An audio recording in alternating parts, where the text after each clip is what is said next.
Polygamy is lawful, and age gaps in marriages don't matter. The Most High does not speak against it. All right, let's get it. All right, so law for taking a captive wife. Okay, the Torah describes how a man may take a woman from among captives to be his wife, even if he already has wives, with instructions on treatment and release. Again, it's regulated, not banned. Okay, law for providing to multiple wives. Okay, Exodus 21 and 10. If he take him another wife, her food, her raiment, and her duty of marriage shall not diminish. Okay, this is direct proof that the Most High permits another wife as long as the man still provides fully for the first. All right. Read this one. Law for kings with multiple wives. Neither shall he multiply wives to himself, that his heart turn not away. This is not a ban on multiple wives. It's restriction on excessive wives that lead to idolatry, like Solomon. If it were sin in itself, the command would simply say a king shall not have more than one wife. All right. B. Law for a man with two wives. If a man have two wives, one beloved and another hated, and they have born him children, he may not make the son of the beloved firstborn before the son of the hated. All right. The law assumes a man may have two wives and tells him how to deal with inheritance rights fairly. If polygamy was unlawful, the Most High will forbid it here instead of regulating it. All right. Righteous men of Tanakh practice polygamy. All right. Abraham, okay, he married Sarah, Hagar, and later Keturah. All right. Jacob had Leah, Rachel, Bilhah, and Zilpah. All right. Moses had Zipporah and the Cushite woman. David had many wives. Okay. Yahweh even said he gave them to him. Okay. 2 Samuel 12 and 8. I gave thee thy master's house and thy master's wives unto thy bosom. And if that had been too little, I would moreover have given unto thee such and such things. All right. This verse is key. The Most High says he himself gave David multiple wives. All right. The Most High gave David multiple wives. All right. Okay. So if he took him another wife, a man can have multiple wives. Okay, we read it already. Leviticus 18, and says read verse 18. Neither shalt thou take a wife to her sister to vex her, to uncover her nakedness beside the other in her lifetime. Okay, so it's basically saying Leviticus 18. It's saying you can have multiple wives. Okay, it's hinting at that. Okay, neither shalt thou take a wife to her sister. Okay, so you can have the sister. You have one wife already. You can't take her sister to wife, but she's saying you can have it's saying that you can have other women besides the one wife you already have. All right. If a man have two wives, clear as day. Man two wives, one beloved and another hated, and they have born him children, both the beloved and the hated. And if the firstborn son be hers, that was hated. Okay. Basically, you have two wives right here. All right. The Most High used polygamy as a metaphor for his relationship with Israel. All right. Yahweh says he was a husband to both Judah and Israel at the same time, treating them as two wives. Okay, Ezekiel 23, parable of two sisters, Aholah and Aholibah, both married to the Most High. Okay, two sisters. All right. All right, so the Most High uses polygamy to describe his own covenant relationship. It cannot be inherently sinful. All right. Exodus 21 and 10, where we read that. Here's law for two wives right here, Deuteronomy 21. Deuteronomy 17, king can have multiple wives, but not excessively to idolatry, okay? So 2 Samuel 12 and 8, he gave David multiple wives. This is 29:30, Jacob has 4 wives, foundation of Israel's tribes. Jeremiah 3, Ezekiel 23, Yahweh depicts himself as husband to multiple wives, Israel/Judah, okay? Now, there's another case, 2 other cases, actually. All right, so look. Jehoiada, the priest, gave King Joash 2 wives. Joash was righteous during the time of Jehoiada, the priest, okay? During the time of Jehoiada, the priest.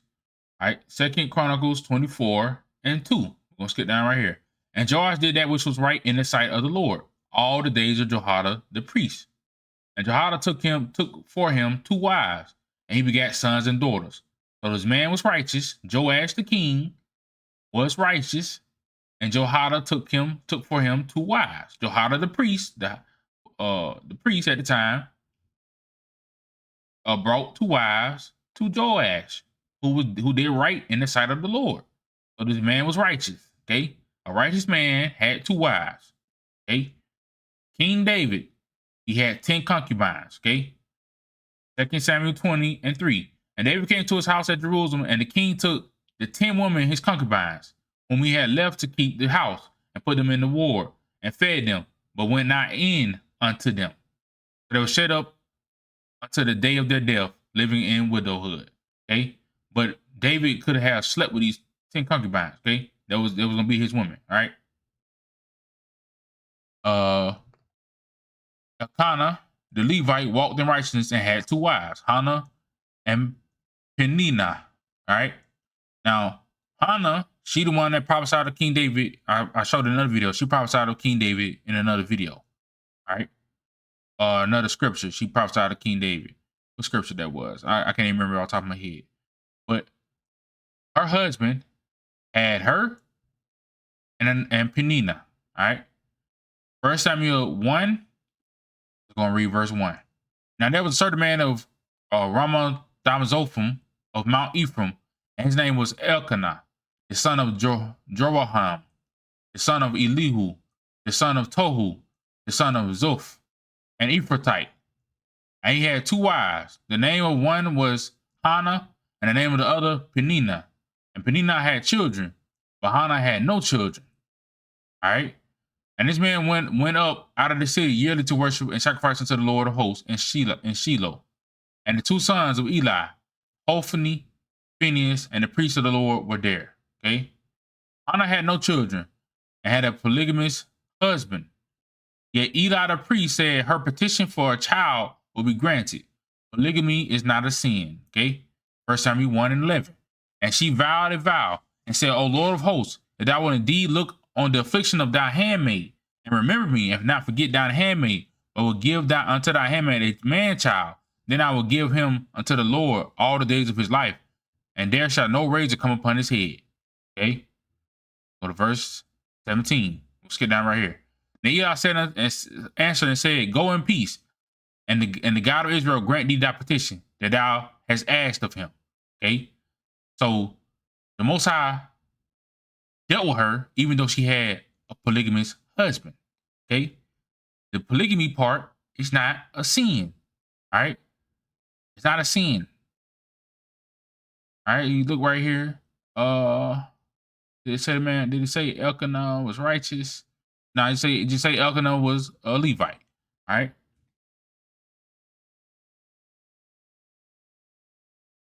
All right. King David had 8 wives, 10 concubines, and possibly more. All right. The concubines, David took more concubines and wives out of Jerusalem. No number were given here. All right. 2 Samuel 15:16, when Absalom rebelled, David left 10 concubines to keep the house.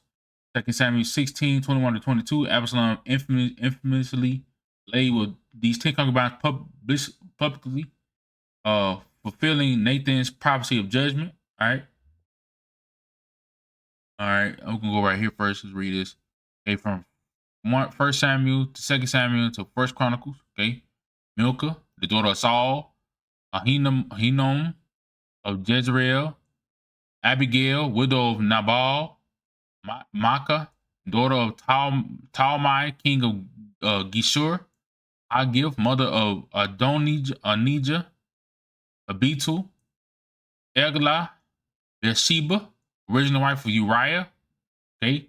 2 Samuel 5:13 says David took more wives and concubines from Jerusalem after becoming king. There may be additional wives not named. Okay. Yes, David had at least 8 named wives and 10 concubines at one point, and possibly more of both. This fits with 2 Samuel 12:8, where Yahweh says he gave David his master's wives and will have given him more if it wasn't enough. Proof that polygamy and concubinage were lawful under Torah. All right. If a man and woman is of age and the age gap, if a man and woman is of age, an age gap does not matter. It is not pedophilia or grooming and shouldn't be tied to it in any way, form, or fashion. Is Abraham and Boaz suspect? Okay. So, matter of fact, we'll get to Abraham first. All right. Abraham, Keturah. After Sarah died, Abraham took Keturah as a wife. Abraham was well over 140 years old at this point. While her exact age isn't given, it is clear she was young enough to bear him 6 more sons. Okay, so Abraham was 140 years old, and he went into Keturah. Okay, Keturah had to be a younger woman. She probably was 30. Probably might have been in 20. She might have been 22. She could have been 20 or 20 through 40. All right, she could have been between any of them ages. But Abraham was 140 years old at that time. Okay, when he went into Keturah. All right, Abraham and Hagar. Okay, Sarah gave her Egyptian maid Hagar to Abraham. Abraham was 100 around 85 years old. Okay, at that time, Hagar would have been a much younger woman. The union produced Ishmael without any moral objection in the text. Okay, so Abraham was old sleeping with these women. Okay, Boaz and Ruth. Okay, this is David ancestor. Okay, Boaz, my ancestor. All right, David, my ancestor. Boaz and Ruth. Ruth 3:10. Boaz praises Ruth for not going after young men, but the poor or rich. This suggests Boaz was significantly older than Ruth. Their marriage is honored, and their line produces King David. All right, so you can't call Boaz. Can't say Boaz was suspect. All right, can't say Abraham was suspect. Okay, he's a man of God. Jacob and Rachel / Leah. Okay, Jacob, Rachel, and Leah. All right. This is 29 and 20 through 28. Jacob worked 7 years for Rachel, married Leah by deception, and Rachel soon after. Rachel was likely in her late teens or early 20s. Jacob was at least in his 30s at this point. Okay. Now hold on. We're gonna see. I'm gonna show you. Actually, Jacob was older than this. Okay. Jacob was older than his 30s. Okay. We're gonna see how old he was. All right. 1 Kings 1, go down to verse 3. About King David. King David was a very old age, yet his servants brought a young virgin woman for him to sleep with. It was a test to see if David was still strong enough to be king. Okay. 1 Kings 1 and 3. So they sought for a fair damsel throughout all the coast of Israel and found Abishag, a Shumanite, and brought her to the king. So why they had to go look for a fair damsel, a good-looking damsel throughout all the coast of Israel? Why did they do that? Okay. It's definitely sexual. Okay. It was to give King David another wife. Okay. That's what this was for. And the damsel was very fair and cherished the king and ministered to him. But the king knew her not. Okay. So knew her not. Okay. He didn't sleep with her. But they brought this girl to sleep with the king. Okay. That's what they brought her for. David was old now. They were probably like 80, 90. Okay. And this girl, this damsel, she was in her 18 to 20, or might have been just 20, okay? 20 and up. But she was young, okay? Bathsheba, David's wife, was younger than King David. There was an age gap. David was stricken with old age, yet Bathsheba was still moving, okay?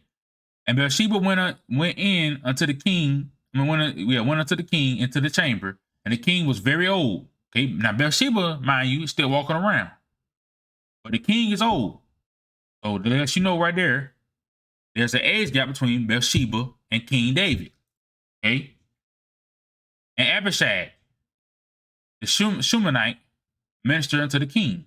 Bathsheba bowed and did obeisance unto the king, and the king said, What is thou? Okay?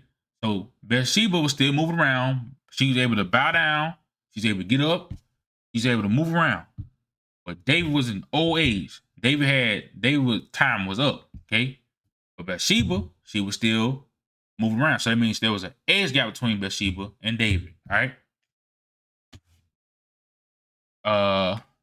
Okay. But Bathsheba was definitely much younger than David when he took her. Okay. Here's the breakdown. David's age at that point. When David first became king of Judah, he was 30 years old. Okay. He reigned 40 years. By the time of the Bathsheba incident, 2 Samuel 11, David had already fought many wars, had grown children, Amnon, Absalom, Tamar, and was firmly established in Jerusalem. All right. Most scholars place him in his late 40s or early 50s during this episode. Bathsheba's age. Bathsheba was the wife of Uriah the Hittite, a military officer under David. Women married younger in that culture, usually in their teens to early 20s. Given that she later bore Solomon, who would have been a young man when he succeeded David, but she was almost certainly in her late teens or early 20s when David saw her. A gap. That means David was likely at least 25 to 30 years old, or 25 to 30 years old older than Bathsheba. It's one of the clearest examples of biblical significant age gap. Okay. Notice the Bible does not condemn David for marrying a younger woman. His sin was adultery and murder, taking another man's wife and arranging Uriah's death. The issue is whose wife she was, not how old she was. Okay. Bathsheba was significantly younger than David, likely around 20, while David was pushing 50. Yet scripture never frames the age gap as sinful. Only David's violation of another man's marriage covenant. Okay. So there it is again. Got more cases.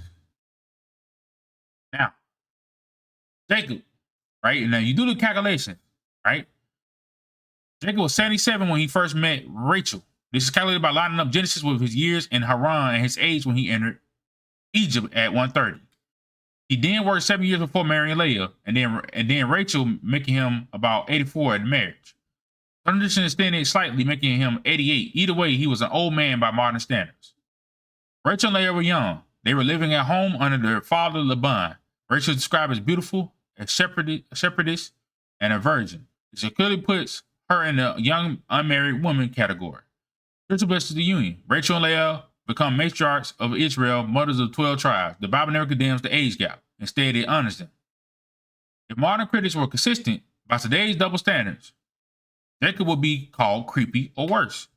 Scripture calls him Israel, the very father of God's covenant people. If we condemn Jacob by modern bias, we end up condemning the entire Israelite nation. How to use this in the debate, okay?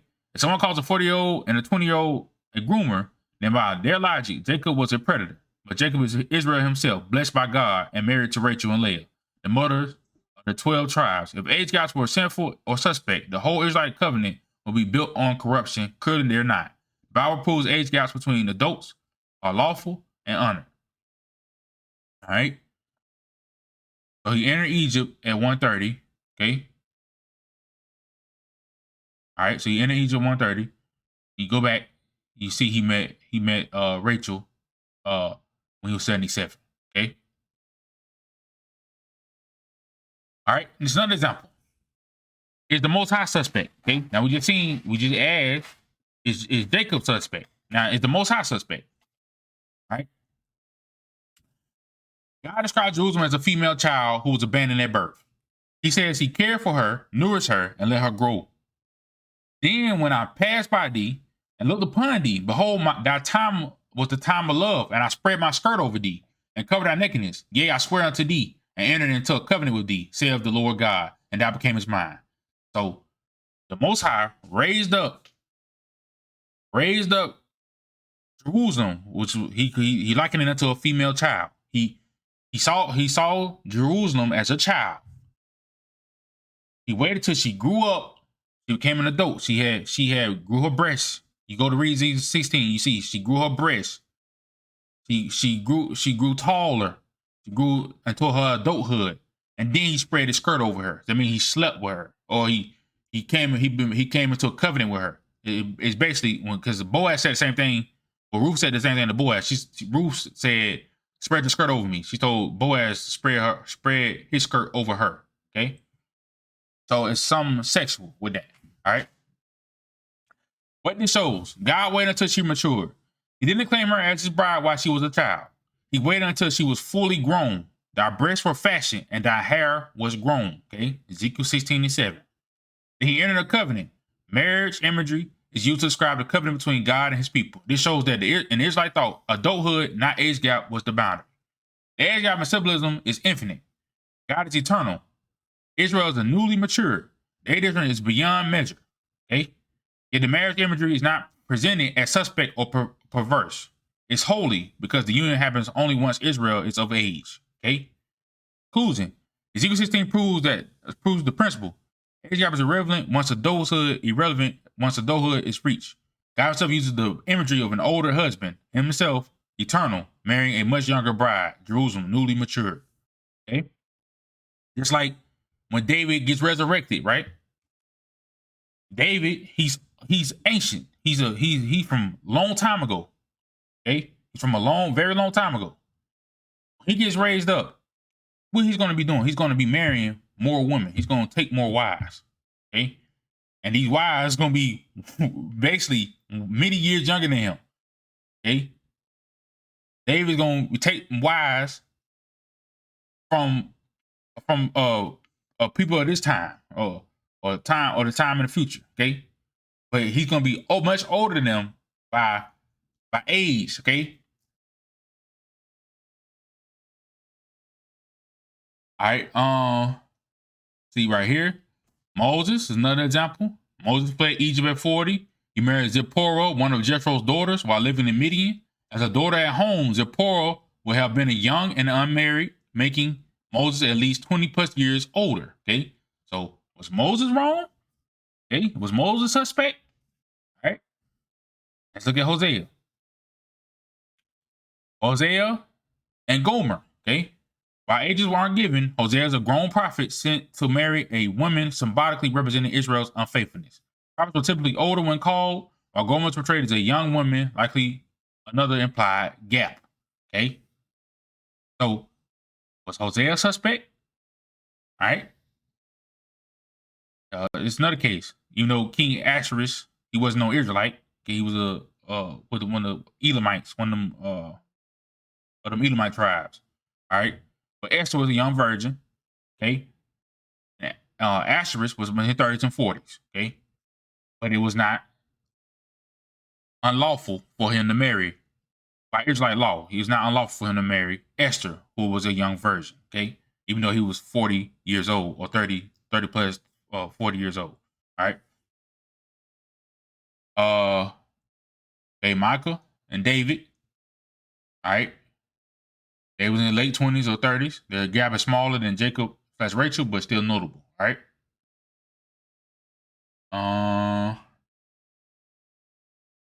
The Bible consistently shows older men marrying younger women, sometimes with massive age differences. What mattered in Israelite law was not the gap, but whether the woman was of age and the union was lawful.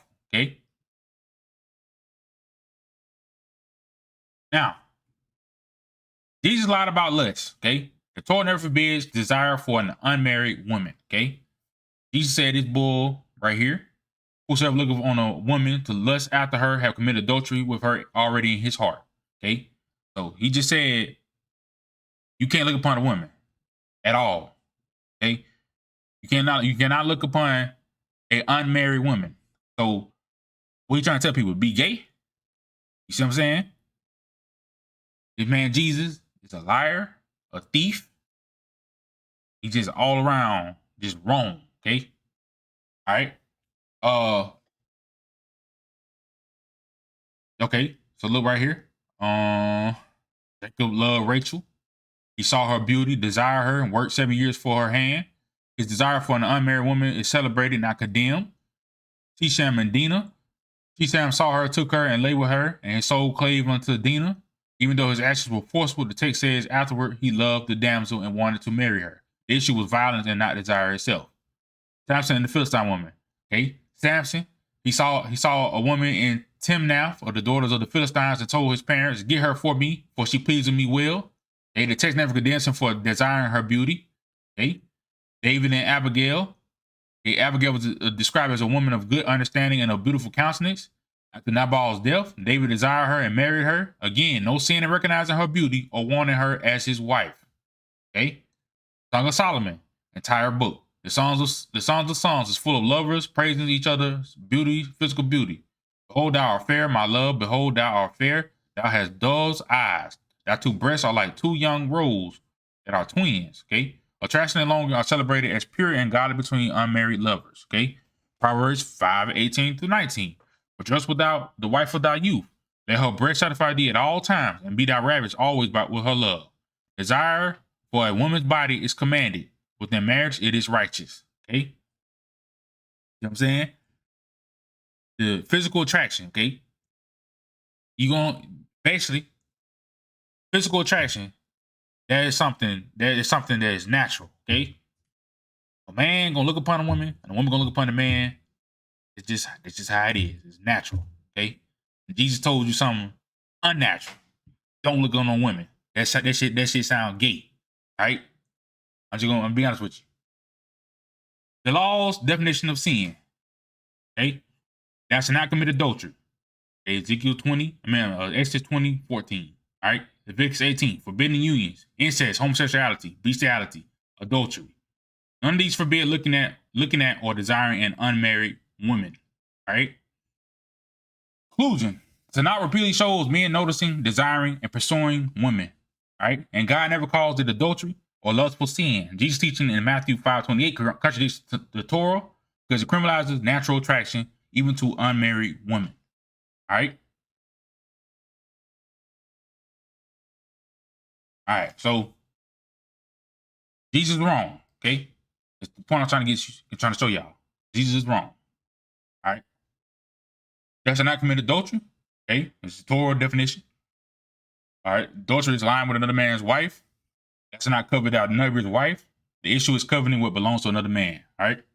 Looking at an unmarried woman with desire is never condemned in Tanakh.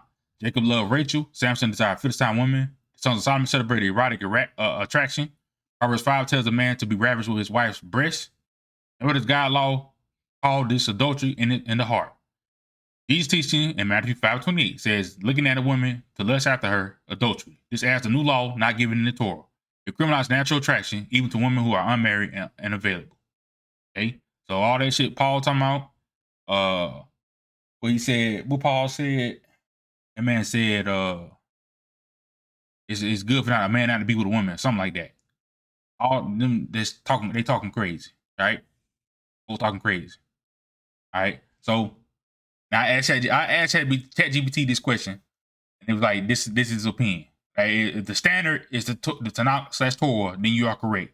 It's not sin to look upon an unmarried woman with desire. Jesus' teaching is a reinterpretation that does not line up with the Torah's own definition. Okay? So that's that. Peace.